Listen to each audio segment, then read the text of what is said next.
Well, welcome. I'm so pleased that you've decided to join me today.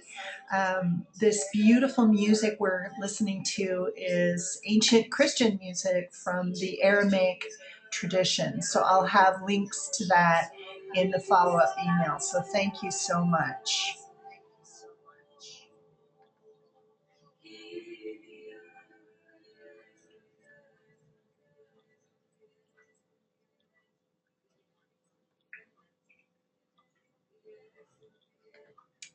All right. Well, thank you so much, not only for coming to attend this webinar, but also for all the support and enthusiasm that I have been receiving regarding the publishing of my book, The Black Madonna, Journey of the Human Heart. And what I wanted to do in these series of webinars, I'll have one today, and then I'm going to have two more coming up, and we're recording all of these, so hopefully I can figure out how to post them and send them to everybody, because it's a great way for you all to become familiar with why the heck is Stephanie Georgieff writing this book and what is this about.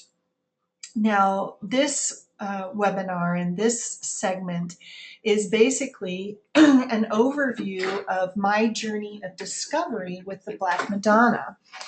And so I thought this would be a great way to, excuse me, I always seem to have a little frog in my throat, a great way to become familiar with this topic. And while there are many, many wonderful opportunities to learn about the Black Madonna, this is definitely my perception of this very interesting subject. Now, this first image is usually, when somebody says the Black Madonna, most of the time. I mean, sometimes it's very interesting. If you Google the subject, you'll see pictures of pop music stars coming up. And that's not what I mean when I talk about the Black Madonna. But a lot of people, when they hear the term the Black Madonna, this is usually what it is that they're thinking of. And this is a very beautiful icon that is in a town of Czestochowa, Poland, which is right outside of Krakow. And the very first introductory experience that I relate in the book has a lot to do with this icon. It's very beautiful.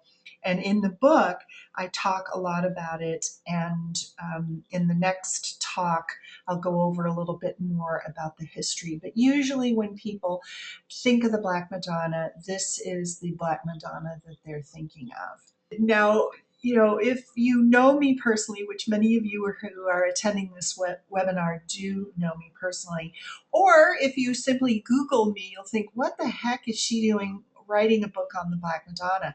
Because my way of being in the world is quite eclectic. My day job is that I am a naturopathic doctor and an acupuncturist, but I've done many, many other things in addition to that. And so this is my opportunity to say, well, gosh, how did you get started doing this? And this is how you got started doing this. So how did I get started on my personal journey with the Black Madonna? Now, how I got started was really lifelong questions. And when I look back on my biography, which keeps getting longer and longer every year because I'm getting older and older, what I really get down to in terms of the core is my deep questions of why are we here? I mean, why go to all this trouble to exist? It just really, and because I have the profession of being a naturopathic doctor, much of what I do in my daily practice with patients is that I try to bring context to people's suffering and also understanding why they're suffering, what is wrong with them. And so this is very, very important to the practice of a healer. And so these contexts, at least for myself, I search within the context of my faith tradition, which is Christianity. Now, these questions were of why are we here are very old questions for me personally. And if you do any type of basic overview of humanity, I don't think that's an unusual question. I think it really has led people to deep reflections and searches actually as why are we here? Why are we here? What are we doing with our lives? Now, I was raised in an ecumenical household. My mother was a Southern Baptist, and my father is Eastern Orthodox. And what they did was they decided that they really loved both of their traditions and they wanted to bring their children up in a Christian home. And how is it that they were going to do that? And so for whatever reason they decided to choose Methodism. And my father came out of this very literally ancient tradition of Eastern Orthodox choir masters. And my father got a job at the Methodist Church and as a choir director. And my mother got her evangelical and missionary zeal met in the Methodist Church. And one of the tenets of Methodism is really more of an experiential, kind of a Protestant approach to experiencing God through good works, but that all people are welcome and everybody needs to make God their own personal experience.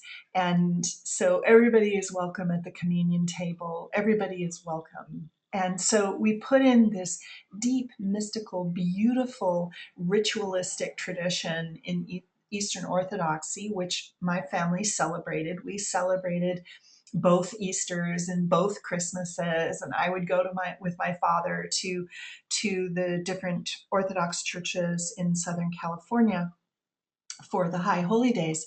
And as a family, we had this very warm upbringing within the Methodist Church. And so what I was taught since I could remember was that there were many ways that you could celebrate and reach the Christ. There wasn't one specific way. And this was a very loving and wonderful, and I think from my perspective, a very real approach to Christianity. I've never felt that God or Christ was interested in paperwork. I think they're more interested in our intents and our hearts. And each way that each different Christian group, if it's motivated by compassion and inclusion, I feel is a wonderful way to approach the Christ. Now, I came out of this background and went to a Missouri Synod Lutheran high school. And I'm not wanting to take sides or anything like that, but this was rather shocking to me as a young girl who was really forming my intellectual ideas of Christianity, that I was being told that only one group had apparently direct access to God and everybody else was going to go to hell. And so, and I'm not kidding, and I think there are many wonderful things about Lutheranism, wonderful. But what I was taught in the Missouri Synod sect was we got to memorize reasons why the Catholics were bad and they were wrong and the Lutherans were right. And this was very confusing to me. And so what it did for me personally was it started at actually a very young age. I mean, I remember walking through the libraries when I was 13 and 14 in search of knowledge, and also talking a lot to my pastors and people from different faith traditions about what what's going on here? I don't get this. Please explain it to me. And what I noticed with all of this was an incredible narrative of inclusion and love. And when I was a child, and even to my adult years, what I always approached my understanding of the Christ and of God was my understanding of the parables. And I was taught as a young child that a parable was a story that Christ Jesus told to the people that were following him so that they could understand God and they could understand the kingdom of God. And I loved the lost parables. And why I loved them was, for me, this meant that God never stopped searching for his children, no matter what. And he never stopped until he brought the last one in. You know, the prodigal son is this beautiful narrative. So also the lost sheep, where the shepherd just does not rest until he brings in that lost sheep, and the lost coin.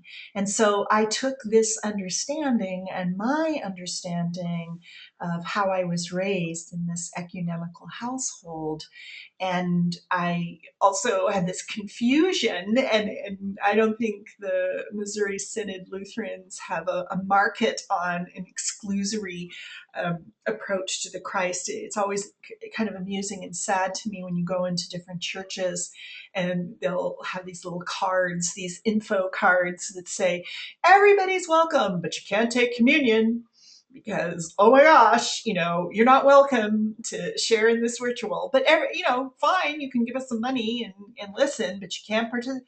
I just could not accept that. I've never have, and I never will. So, but that's my issue. If a certain religion wants to have that sort of orientation, I recognize their freedom and their right to believe the way they want. But this just didn't vibe with me. Now, when I was also in the Missouri Synod Lutheran High School, I was taught that, women could not proclaim the gospel to people over 18. So this was really interesting. So it basically meant, yes, you can lead youth groups and be a Sunday school teacher, but you certainly couldn't share the gospel in a formal way with adults. So that I thought was interesting. And so that also gave me this deep impetus to search for this. There's got to be this expression of the feminine when it comes to proclaiming the Christ. And I do want to say in the beginning, I don't personally have any issue with God the Father, the gender words that are used for Christ and God. I have no issue with that at all. It doesn't, I don't feel excluded from that. But what I do think is interesting, and what really took me on quite an information quest was, well, where were the women when it comes to proclaiming the Christ? I mean, we have these beautiful writings of the church fathers, the Gospels, the Bible. It's pretty much written mostly by men. So what about the women? And this started quite a search. Now, in naturopathic school, I was looking for women healers for my history of medicine project. And naturopathic school, in my opinion, is one of the best educations available. That's really a very complete education. And we were taught, the philosophy of medicine. We had to look at the history of medicine. And our project was to write a paper and present it to our class on someone in the history of medicine. And again, I was like, well, not that I'm dismissing these incredible contributions by male healers, not at all. I appreciate and celebrate them, but where are the women? Where are the women in the history of medicine? And so when I was in naturopathic school, I went to the school in Portland, Oregon, which is, now it's in North Portland, but then it was in South Portland. And so up in North Portland, there's the Oregon Health Science University, which is a dental school, a medical school, nursing school, and they have this really, really excellent library that's specific. There's just a wing of the library that's specific for the history of medicine. So I just got lost in those good old days of the card catalog. Remember those days? And found a copy of a thesis project that was literally written in the 40s on medieval women healers. And I thought, well, this is interesting. And basically, this led me to this medieval mystic healer called Hildegard of Bingen. And I was so intrigued by her being and the age from which she came. And this just really launched me in this ever evolving and unfolding search for the history of women within the church, women mystics, and also the expression of the divine in feminine metaphors.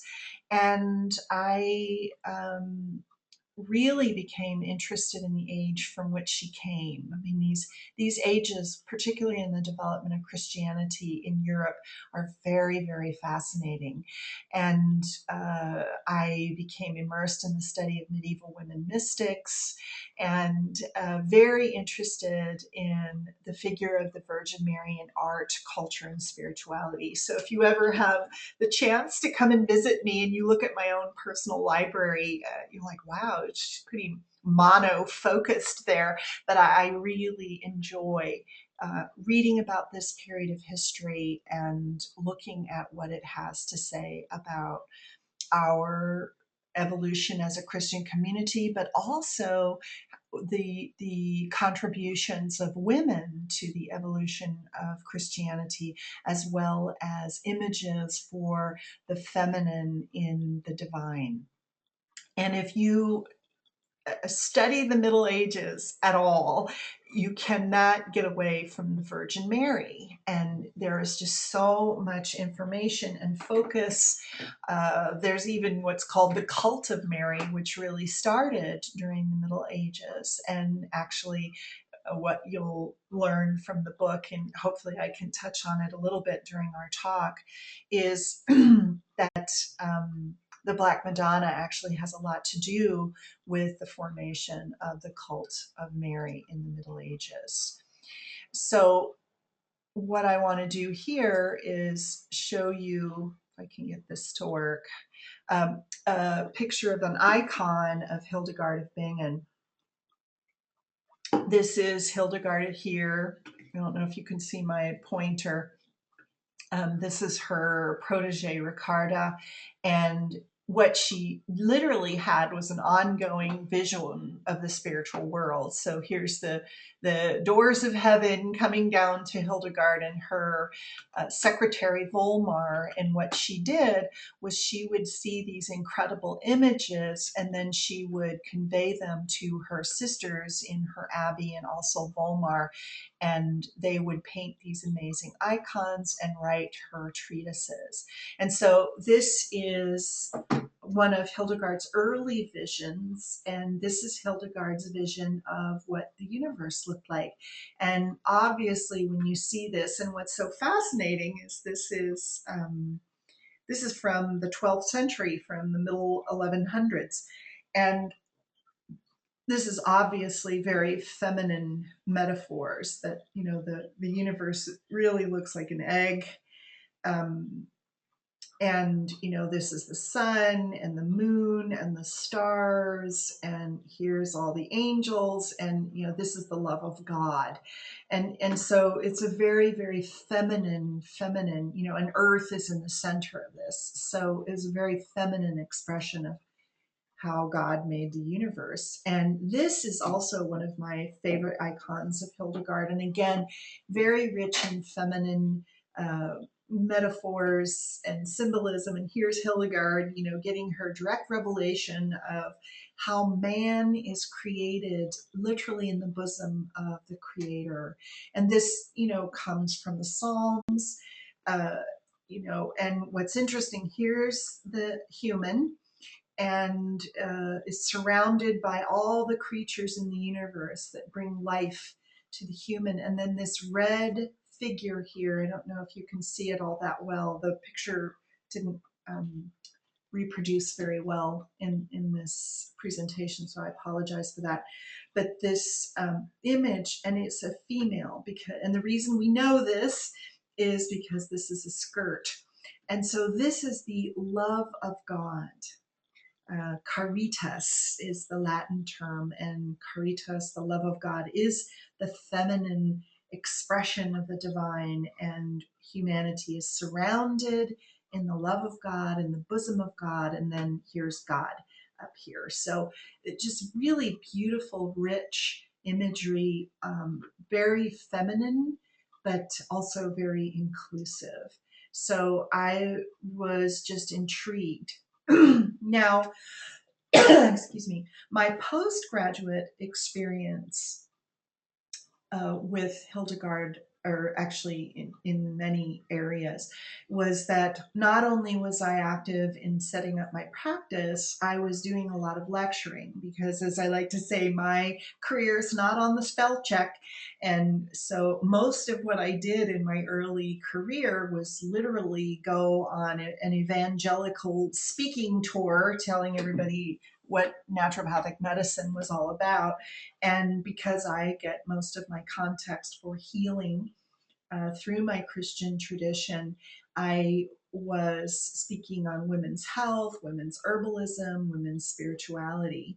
And I also was working on a master's in culture and spirituality. And part of our master's program was to have visiting lectures talking about different aspects of spirituality. So we had women's spirituality, traditional spirituality, nature, and science, and how spirit looks from all of those different traditions. And one of our visiting lecturers and our topic was actually the Black Madonna.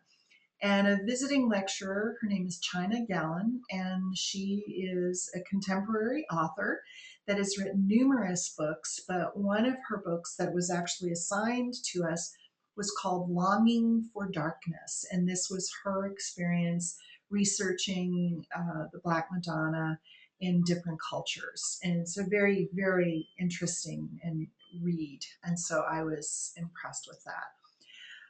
But all through the book, and especially during her lecture, it really left me wondering for more and wanting for more. And what I was hearing through these lectures and many of the different places that I was looking for information on the Black Madonna, because part of the master's program was you have to write a paper on each one of these modules. And I just felt that the Black Madonna was being used to justify all sorts of things. And I'm not saying this is a bad thing, but it's like if you want to justify your national heritage, you can do that with the Black Madonna. If you want to justify paganism, if you want to justify goddess worship, you name it. And I'm not saying that I disagree with those, but I just felt, wow, people are using this. Not, I just don't necessarily, I think there's just more to the story, I guess is what I'm trying to say, is that yes, all of those are very valid areas of interest and dialogue, but I just felt there was more to the story. And part of our exercise during this class, this weekend workshop class, was we were supposed to draw a card from a stack of pictures, pictures on cards, like laminated cards, of different Black Madonnas throughout the world. And we were told to go sit in a corner or outside or wherever you want to go. And for the next 20 minutes, have a spiritual experience, where you stare at this image and you listen to what it's saying to you. And I'm not really good at on cue spiritual experiences. To me, they just kind of come and go. It's not something I can push a button and have a spiritual experience. And so I was looking at this image thinking, wow, it's really beautiful. Okay, what are you saying? What are you saying? And really, what came to me was quite of an I am statement. And what the Virgin, who this one actually was a Virgin of Montserrat, which I will talk about at length in the book, and also went to visit uh, for research on this. It's the La Morenta, she's also called, and the Jerusalemite is another term, but she's the patron saint of Catalonia in Spain. And she's also very integral to the Camino de Santiago de Compostela. So, very, very important Madonna. So I thought that was kind of interesting that I chose that one, not really knowing a whole lot about the subject. And what I was getting from staring at this image in my allotted time for my spiritual awakening was, I am what I am. Stop making me into what you want me to be. And that was really actually quite a powerful experience. And I think not only is that um, an important statement for the Black Madonna in particular, but in all things spiritual, it's very easy to push our own desires and our own agendas onto the spiritual world, and that's not always necessarily, um, I think, a good or healthy or even useful experience. So after I got this I am statement, what really came up to me in terms of this question, well, stop making me into, something you want me to be. Well, then who is the Black Madonna? And this question, I must say, is still evolving for me. Uh, I find it a really, really deep question, and one that has led me on a lot of joy and deep comprehension, and also incredible usefulness in terms of making life. And that original question, why are we here? It's actually bringing a lot of context to that question. So um, that's what I got out of that. Now, what we do know is in the 4th century, this is when the Black Madonnas were brought to the European continent by Coptic priests and monks from Egypt. So I think that's very, very interesting. And this picture here is not as good as I would like it to be, but this is basically a map of Europe in the age of the Crusades. And the age of the Crusades really is the age of the Black Madonna. The Black Madonna started coming to the continent in the 4th century, and then there's another spate of them that's in the 7, 8, and 900s, and then the majority of them really are associated with the Crusades. Now, there's something very interesting that I like to look at, particularly, this is basically my training as a physician. We always like to look at a history. And so, who are these Black Madonnas? Why are they coming?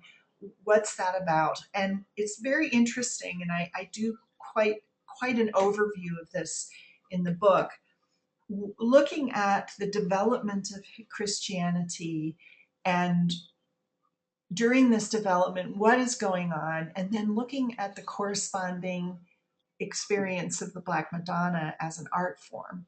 And something that I find extraordinarily interesting is what's called the Council of Constantinople. And Constantinople during the Dark Ages up to the High Middle Ages really was the center of Christendom. Constantine, when he made Christianity the official state religion of the Holy Roman Empire, he moved the capital of the Roman Empire from Rome to Constantinople. And now this is Istanbul. but some, just amazing things happened in the evolution of Christianity as a formal religion, the formation of church dogma, philosophy, art. It was really this bridge between the East, which really was the cradle of Christianity, obviously from Israel and places like Syria and Lebanon, Egypt, all of those places which were the places of the original Christian communities up, traveling into Europe. Constantinople was this incredible bridge between both of those. Now, in one of the early councils, this was the year 869. At this council, and during this early centuries of Christianity, something that really amuses me and also somewhat uh, angers me and irritates me, I guess is a certain word. These days, atheism is kind of like it is the hip and groovy way to be. And okay, that's fine, that's your choice. But this concept that only atheists have any sort of thought processes, and anybody that comes from a faith tradition, particularly Christianity, is kind of naive and doesn't really have formal thought processes, is so ignorant of the church. And because in these early centuries, there was a lot of very earnest working out of things that we take very much for granted in Christianity, the concept of the Trinity, where, what was the purpose of the resurrection, and all sorts of things that we just kind of take for granted were very earnestly taken up and discussed and written on and fleshed through. And so when the church was trying to really establish itself and separate itself from, first of all, paganism and Judaism, but also who are we as Christians? What does this mean? These were very, very profound discussions and efforts. They were not just, picking something out of random thought processes. They were actually very earnestly taken up. So these councils started taking place, and the one in 869, when they were trying to make some decisions about what it meant in terms of church dogma, there was a very, very profound and, in my opinion, very, very ripe with disaster possibilities, was this council where it became church dogma that human beings were comprised of a body and soul only. Before this time, the Christian understanding of being a human was that you had a body, soul, and spirit. There was this threefold nature to humanity. And, this is something we take as New Age consciousness. Wow, everybody has a body, soul, and spirit. Well, that was basically the way of understanding God through the early centuries of Christianity. But in 869, for reasons that are quite well discussed in the book, it was decided that no, humans really don't have a spirit. And if you talk about this, or you teach it, or you have a book or a scroll that talks about that, it's considered heresy. And we all know what happens to heretics within the organized church. And so this whole concept basically kind of fizzled out. But what's interesting to me is that during this time was when many of the narratives of the Black Madonnas came about. And specifically, this beautiful statue of Our Lady of Montserrat. And I talk about this extensively in the book, and in the next lecture, if you can attend this webinar, we'll talk about the history of these different Black Madonnas. But the basic story is that this Madonna was discovered in a cave in the 800s. And so scholars differ as to the exact date, but specifically it was in what we call the 9th century or the 800s, but it certainly was around the time of this council. And I think that's very significant. Here's the area, you can't really see in this picture, but there's a little cross up there. And I guess that's the area of the where it was discovered, where the shrine was discovered. And the fact that this shrine is on the Camino de Compostela, de Santiago. I always say that wrong, so I apologize for that. But it is the Camino, and this is the way of the stars. And isn't that interesting that this Black Madonna was discovered in Montserrat, Spain, on this Camino? Now, what I want to also say, and this will obviously be discussed at great length in the book, is that the bulk of the European Black Madonnas came to the continent with the Knights Templar. And this is a pretty decent map of the different crusades, several of the different crusades. I think there was 9 in total. It was funny when I was doing the research on the Crusades, it was like, gosh, if anybody in the US or the Britain would have read up on the Crusades, see what a bad idea it is to invade the Middle East, but whatever. But anyways, one of the benefits of the Crusades was that the Crusaders got many Black Madonnas from Palestine, the Kingdom of Jerusalem, and all these different areas, that were involved in the Crusades, and they brought them back. And so if you look at this map, you'll notice, other than the Compostela, which the Compostela is basically France, different parts of Spain, but many of the world's most famous Black Madonnas are all along these Crusader routes, and I don't think that's an accident. So when I started studying the Black Madonnas in earnest, I was looking for consistent themes. And this is what I talk about in the book. And what did each of these images have in common? This is a very interesting thing. And so here is the Black Madonna of Czestochowa. Now, in many of the shrines, whether it's a statue or an icon or painting, they usually dress them up. This is a typical Catholic custom. I personally like them undressed. I like to see the original art. But this is what they do. And the icon we saw in the beginning was the Undressed Madonna. This is the one that you will see if you go to if you go to the shrine. And it's so beautiful to me that it's surrounded in black. It's very, very, very striking.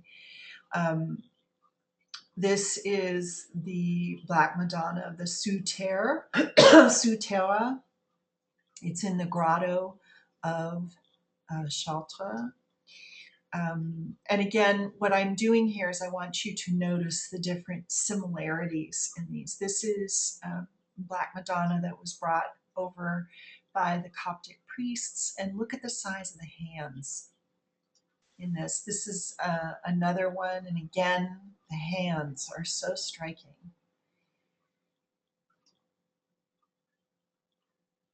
I love this one. This is actually a recently discovered Black Madonna. She's called the Madonna of the Good Death, Bon Mort, which I think is so interesting because she was discovered in a tomb just recently, I think within the last, 15 years, 15, 20 years. But she definitely dates from the Middle Ages.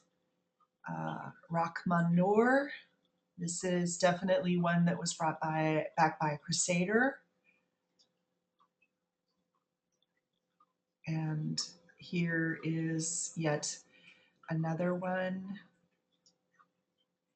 And when you start looking at these Madonna, which is the patron Black Madonna of of the Germanic countries. She's in a place called Einsiedeln, which is outside of Zurich. And actually, this is on the Camino.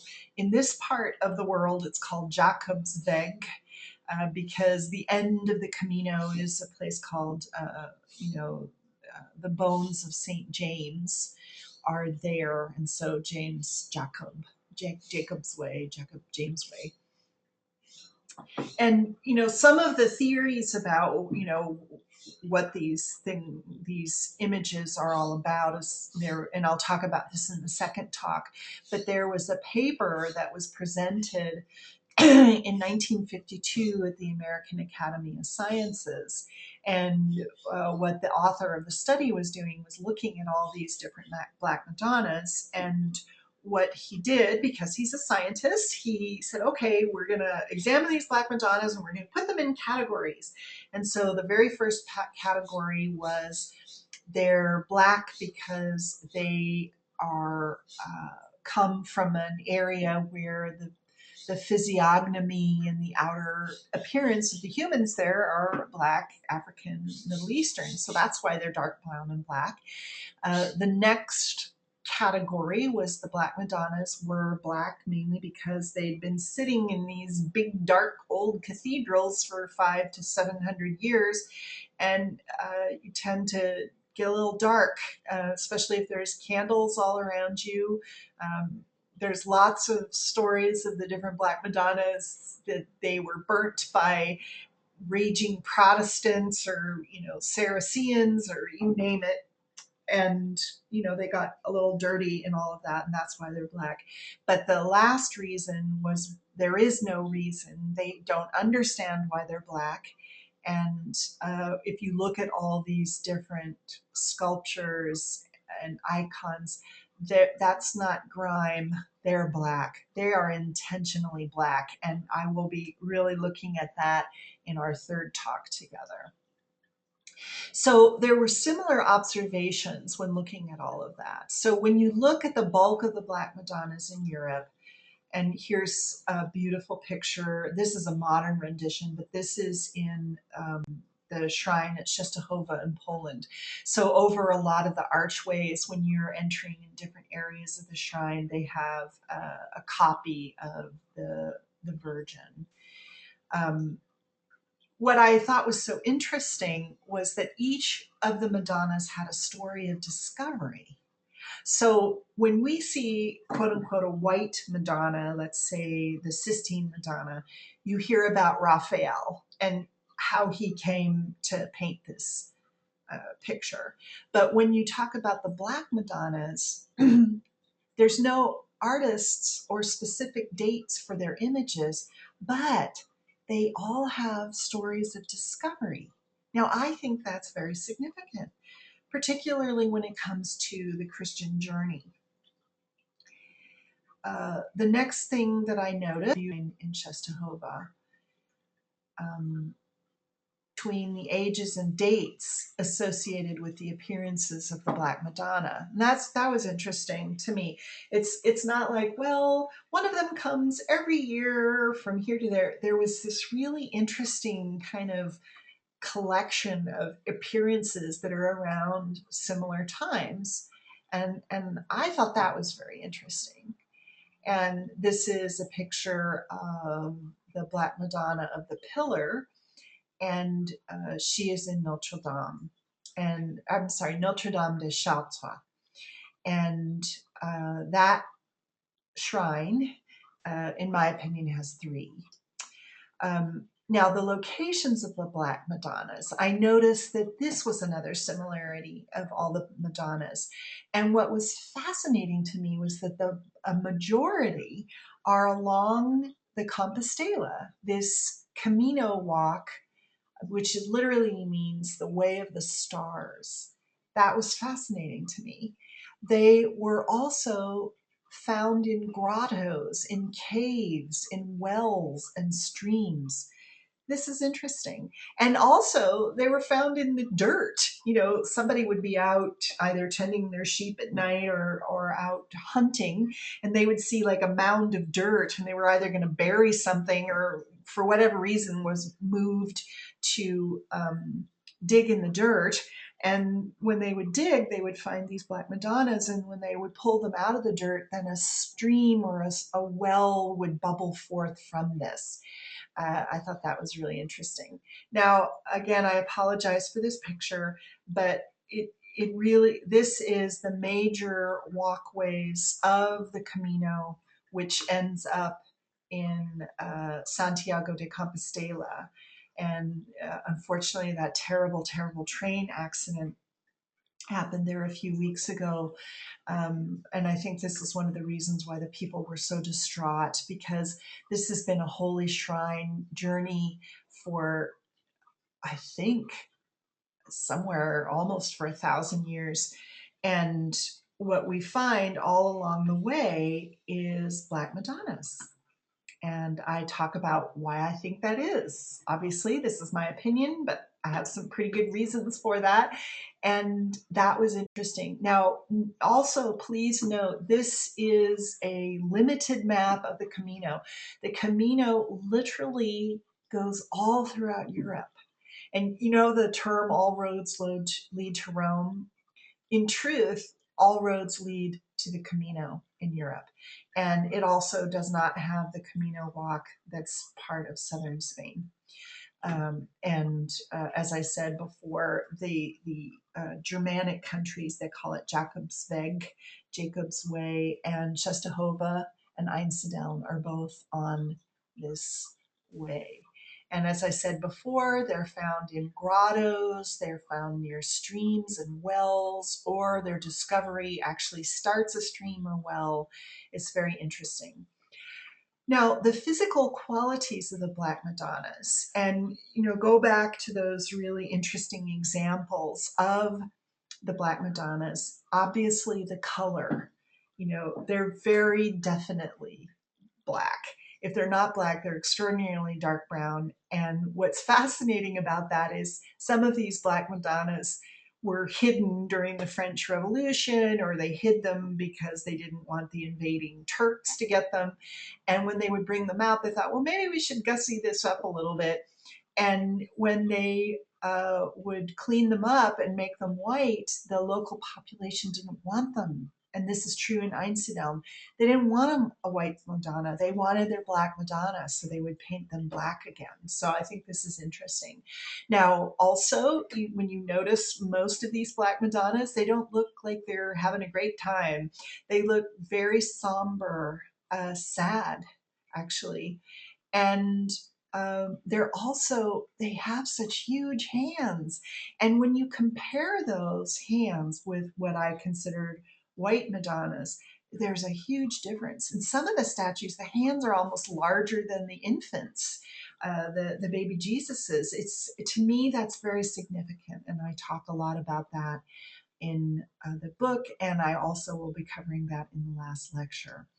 Now, here is a picture of, it's an adornment over an entrance to the shrine in Czestochowa. And what's interesting to me about this is the figure above that is the Archangel Michael. And I think that's interesting. Now, there's also an extraordinarily interesting connection between the Black Madonnas and the Templars. And this is an ancient seal of the Knights Templar. And here's a part of an illuminated manuscript with the Templars, obviously, in action. And there is also a connection with the evangelist Luke.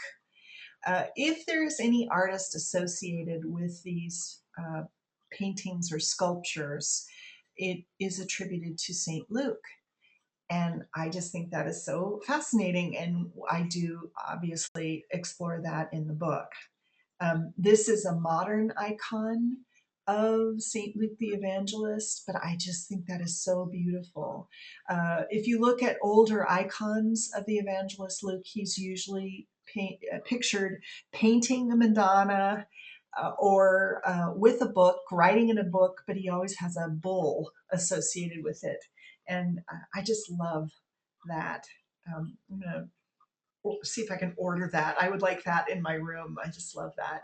And here's one of St. Luke painting a Madonna, and it looks a lot like the Madonna of Czestochowa. So I think that's really interesting. And this is a mosaic in a church, and here he is again. He's got a picture of the Madonna, and you can see the bull, and there's a little book there. You can't always see it totally, but it's very significant, in my opinion, this symbolism conveyed. Now, whether or not Luke made these paintings and sculptures, I'm not claiming that. What I'm claiming is that the story has very significant meanings, and that's what I focus on. Now, the other connection that is so fascinating is it is a connection between the Black Madonna and the Holy Grail. And many of the shrines of the Black Madonna are actually considered the sites of the Grail castle. And this Madonna I just love, because here's the Christ child with the Grail in the heart and bosom of the Madonna. And I just love that picture. And here's another picture of the Holy Grail and the descent of the dove into the Holy Grail, I think is very, very meaningful. Now, after my scholarly study, which I just couldn't help myself, I just couldn't stop. And I also like to call this the never-ending story. It seems like every time I finish a draft of my book, I discover something new. And one of my friends said, well, you just got to publish this, and you can also always have revised editions. But it really is this never-ending study. And what I also have noticed with it is that all the things that are happening in our modern life, modern political situation, our modern religious situation, our environmental challenges, you name it, I see a connection with the Black Madonna. And I think it's no accident that a renewed interest in this subject is coming about, because our current times, and you don't need me to tell you this, our current times are extraordinarily difficult. This is a very profound time to be alive on the earth. And for those of us who come from an esoteric Christian orientation, such as anthroposophy and the Christian community, we see this time as one of the most significant times. It's the reappearance of the Christ in the etheric, and an associated unleashing of evil that has never been experienced by humanity in the history of humanity. And so what I see is these Black Madonnas were given to us during very profound times in the evolution of Christianity, but I see them as a preparation for what we're going through now. And that, for me, I find very comforting. So after I did this scholarly study, I thought, well, how the heck am I going to talk on this or write about it when I'm just looking at images in books or on the internet? I need to go on a personal pilgrimage to some of the major Black Madonnas. When I started looking at all the opportunities, I thought, well, I need to raise at least $100,000 because there's about 400 of these things all over Europe. It'll take me forever to look at all of them. So not that I'm opposed to that, and hopefully someday I can afford to do that, and I would love to do that, but I just chose 4 of the major ones to visit. And so that's what I did. Oops, sorry. I don't know why I did that. You get to look at these beautiful icons again. Sorry. And so I went on my personal pilgrimage, and this was the start, actually. And this is at the foot of Montserrat, and it kind of looks like you just float up. You don't even see where the cords go. It's truly an act of faith to get into these little boxes that go all the way up to the top of this mountain. And I don't know if you can really see it here, but this is the shrine up here. But that's the beginning of my journey that I document in the book, The Black Madonna, Journey of the Human Heart. And so I went into closer picture. I love this picture. I took this picture. I'm at the site where the Madonna was discovered, and they have a small chapel there. And the road that leads up to the Montserrat is the Camino. So you get to walk all around this. And this is obviously the Black Madonna of Montserrat. Take you to Czestochowa, Poland. This is the shrine. It's called the Shrine of Jasna Gora, which is basically the Lady of Light. And the Virgin there is called both Our Lady of Czestochowa as well as Our Lady of Jasna Gora.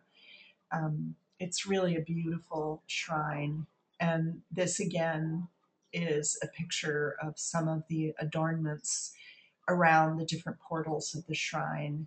This is a view of the shrine on this large pilgrim walkway that people take to get to the shrine. The image, this is the original image that is in the shrine without her adornments. And I just prefer this one. That's just me. Now, the next place that I take you to is Einsiedeln, Switzerland. This is the shrine. It's literally at the top of the Alps. This is along the Camino, but it's the Germanic part of the Camino, which is called Jakobsweg, and Lady of Einsiedeln, which is also a very interesting narrative. She was also visioned and discovered and gifted in the 800s, which is very interesting to me. This is the front of her shrine, and there's a beautiful little chapel inside of the shrine. This is not a good picture, and she's inside of that. And every day at 4 o'clock, the brothers and the monks and the priests come out and sing Salve Regina, and it is really inspiring. I was there for several days, and I went there every day, and they sang their hearts out every day. It was really beautiful. And this is some of the surrounding areas around Einsiedeln. It's just so breathtaking there. I really enjoyed that part of my journey. And this is a statue in front of the cathedral that's also very interesting. Obviously, this is not a black Madonna, it's a gold Madonna, but the imagery is very profound. And this is also a picture of the Black Madonna. They dress her up and put her in front of this golden cloud because that was how she was visualized the first time. Now, the last place I take you is Chartres, France, and this is outside of Paris. It's one of my favorite cathedrals on the planet. Really enjoyed myself there. Talk a lot about my experiences there, and we will be having a tour to these Black Madonnas with Sophia Services. This will be the last weekend of August and the first weekend of September in 2014. Now this is the Black Madonna of the Pillar, which is in the upper cathedral, and then there is the Sue Terre, who she is a copy of the original statue that apparently the Napoleonic soldiers thought would be a good idea to burn and destroy. Luckily, enough people knew what this looked like so that they could make a copy of this, and she is a copy of the original statue that is now in the grotto. But again, she has the traditional appearance of these Black Madonnas, very, very large hands, very somber face. And this is another Black Madonna I attribute to being a Black Madonna. It's actually Saint Anne. She is holding Mary, and these are the pillars of the church in the this is how the Christ came to us in the north portal rose window. This is beneath the rose window in Shalta, and she's definitely dark. She's not dirty, she's dark, because when you look at the other faces in these windows, you can tell that they're purposefully dark. So my journey of discovery with the Black Madonna was really looking at what the symbolism of the Black Madonna is. And this is what I describe in the book at almost, there's really, I feel, quite a complete discussion of why I think these things are the way they are. Obviously, this is my perception, and I don't discount other people's perceptions, but these are my perceptions, and I find them very, very fascinating and also very healing. And what I have found when I was really looking at these from all those different perspectives, the symbolism, the ages, the expressions, the color, the artist associated, where they're placed, to me, these are amazing metaphors for the cosmic past, present, and future of humanity. You know, we're always looking for this unified field theory. Well, I find the Black Madonna is this unified description and symbolism of the purpose of Christianity and the purpose of why we're here as humans. That's what I found. And I found that it was a picture of our own evolution as a species, as well as our own personal evolution. So not only are we looking at, well, okay, this is how humans, where they've come from, what they're going through, and where they're going, also for our own personal evolution, because these Madonnas are very, very intimate. There's an intimacy with these Madonnas that you don't necessarily find with other types and other genres of Madonnas. I'm not diminishing the beauty and the meaning of those Madonnas, but there's something very intimate. And to me, this goes back to my original questions and my original revelations of the Spirit, this feeling that we get through the parables of the lost, the lost son, the lost coin, the lost sheep, that God never gives up, and that we have this companion with us during great suffering. So I just, to me, they really, really speak very deeply. This is a modern rendition of the Black Madonna, and I love this picture. I just love it. And, the fact that these are all along the Compostela, that, the stars, we are part of the cosmos. And the Black Madonnas have a lot to do with the stars. So I have this one last picture of the universe. I just love this picture. And to me, what these Black Madonnas are talking about is that we're a member of the cosmic community. And there is a order and a lawfulness based on love that's part of our cosmic community, that we are a very treasured member of this. So there are 2 more webinars, and if I can figure out the technology, I will be posting all of these. There's one on the Saturday, the August 3rd. That will be on the history of the Black Madonna, which is very, very interesting. And Wednesday, August 7th, is the cosmic nature of Black.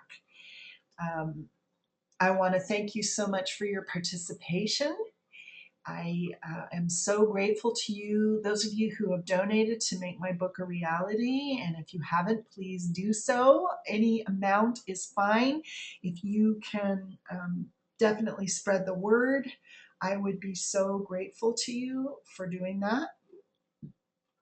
And I just want to thank you all for joining me in this really amazing journey, and also want to encourage you, please visit my blog, the Heart of the Black Madonna, at blogspot.com. You can follow me on Twitter and Facebook. And definitely please support my cause to try and publish this incredible work of art. So as we go off, I'm going to play a little bit more of this music and see if I can get the right one to come up.